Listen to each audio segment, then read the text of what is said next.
Hi hello friends, ನಮಸ್ಕಾರ. ನಾನು ನಿಮ್ಮ ಪ್ರೀತಿಯ ಬೆಳಗಾವಿ ಹುಡುಗ ಹರಿ ಅಂತ ಮಾತಾಡ್ತಿರೋದು. ಈಗ ನಾವು ಹೊರಟಿದ್ದೀವಿ ಗಜ್ಮಾ ಪ್ಲೇಸ್ಗೆ.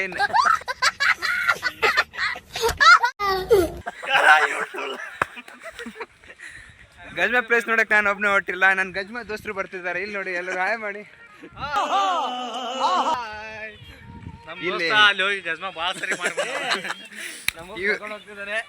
ಈಗ ನಾವೆಲ್ಲ ಈ ಕಡೆ ಹೋಗೋಣ. ಈಗ ನಾವೆಲ್ಲ ಗಜ್ಮಾ ಪ್ಲೇಸ್ಗೆ ಹೊಸಬ್ರು. ಇವ್ರು ನಮ್ಮ ಸೀನಿಯರು. ಗಜ್ಮಾ ತುಂಬ ಸಲ ಮಾಡಿದ್ದಾರೆ. ನಮ್ಮ ಟ್ರೈನ್ ಅಪ್ ಮಾಡ್ತಾರಂತೆ ನೋಡೋಕೆ ಹೊಟ್ಟಿದ್ದೀವಿ. ಈಗ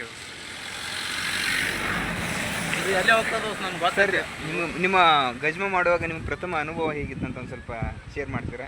ನಾನು ಇನ್ನೂ ಬಿಗಿನರು ಇದಕ್ಕೆಲ್ಲ. ಯಾವುದೇ ರೀತಿ ಎಕ್ಸ್ಪೀರಿಯನ್ಸ್ ಇಲ್ಲ. ಎಕ್ಸ್ಪೀರಿಯನ್ಸ್ ನಿಮ್ಗೆ ಏನಾದರೂ ಬೇಕಂದ್ರೆ ಇಲ್ಲಿದ್ದಾನೆ. ಇಲ್ಲಿ ನೋಡಿ, ಇದು ಮೂರ್ತಿ ಅಟ್ಟು ಚಿಕ್ಕದಾದ್ರೆ ಆದ್ರೆ ಇವ್ರು ಹೇಳಿದ ಪ್ರಕಾರ ನಾ ಏನು ಆಗಿಲ್ಲ. ಈಗ ಅಲ್ಲಿ ನಮ್ಮ ಹಿಂದೆ ಒಂದು ಏನ್ ಬರ್ತಾ ಇದೆ, ಕಿಚ್ಚು ಬರ್ತಾ ಇದೆ. ಅದ್ರ ಹೆಸರು ಬಸ್ಸು ಟೀ ಅಂತಂದ್ರೆ ಹಣ ಬಂದ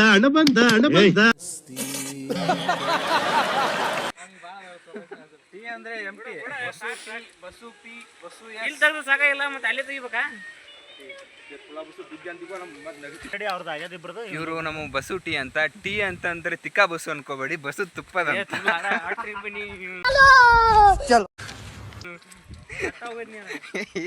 ಇಲ್ಲ, ನಾ ಬಸ್ಸು ತುಪ್ಪದ ಅಂತ ಹೇಳು. ಸ್ಟಾರ್ಟ್ ಮಚ್ಚಿ ನೋಡು, ಇಲ್ಲಿ ಮ್ಯಾಗ ಮಾಡ್ಕನತ್ತೀವಿ ನೋಡು. ಇವರನ್ನ ನಾವು ಮುಂದೆ ಅಂತಂದ್ರೆ 2026ರಲ್ಲಿ ಇವ್ರನ್ನ ನಮ್ಮ ರಾಣಿ ಚೆನ್ನಮ್ಮ ವಿಶ್ವವಿದ್ಯಾಲಯದಲ್ಲಿ GS ಮಾಡ್ಬೇಕಂತ ಅನ್ಕೊಂಡಿದ್ದೀವಿ. ಯಾಕಪ್ಪ ಅಂತಂದ್ರೆ ನಮ್ಮ ಯೂನಿವರ್ಸಿಟಿಯಲ್ಲಿ ಒಂದು ಮಾಣಿಕ್ಯ ಇರೋದಂತಂದ್ರೆ ಅದು ಲೀಡರ್ಶಿಪ್ ಕ್ವಾಲಿಟಿ ಇರೋದಂತಂದ್ರೆ ಇವ್ರ ಹತ್ರ ಮಾತ್ರ. ಅದಕ್ಕಾಗಿ ಇವರನ್ನ ನಾವು ಚೂಸ್ ಮಾಡಿದೀವಿ. ದಯವಿಟ್ಟು ಉತ್ತಮ ನಾಯಕ, ಒಂದು ಒಳ್ಳೆ ಗುಣಗಳನ್ನ ಹೊಂದಿದಂತ ಮೊರಾಲಿಟಿ, ಎಥಿಕ್ಸ್ ಎಲ್ಲ ಇವರಲ್ಲೇ ಕೂಡಿಬಿಟ್ಟಿವೆ. ದಯವಿಟ್ಟು ಎಲ್ಲರೂ ಇವ್ರಿಗೆ ಓಟ್ ಹಾಕಿ ನಮ್ಮ ಯೂನಿವರ್ಸಿಟಿಯ ಮುಂದಿನ GS ಮಾಡ್ಬೇಕಂತ ತಮ್ಮಲ್ಲಿ ಕೇಳ್ಕೊತೀನಿ. ಎಲ್ಲರಿಗೂ ಹಾಯ್, ಒಂದ್ಸಲ ವೋಟ್ ಮಾಡಂತ ಹೇಳಲಿ.